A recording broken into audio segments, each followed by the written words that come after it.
کارەکانی نەخۆشخانەکە توانم بڵم گەشتە قۆناغێکی باش قۆناغێکی باشی بڕیوە کە دەستی خۆش بێ کاک عوسمانی حاجی حەمەسەئی زۆر خەمخۆرانە ئیش لە کارەکانەکە و هەموو جهدێکی خۆی خستۆتە کار بۆ خێراتر تەواوکردنی بینایی نەخۆشخانەکە و ئێمەش پێویستمان لەبەر پێویستیمان بۆ نەخۆشخانەکە داواکارم لە بەڕێز پارێزگاری سلەیمانی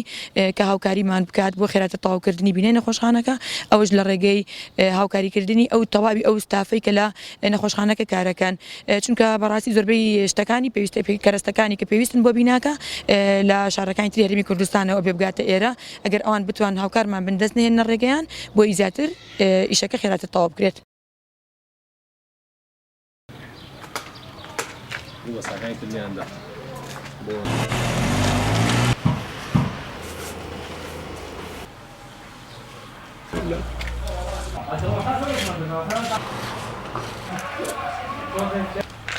زۆر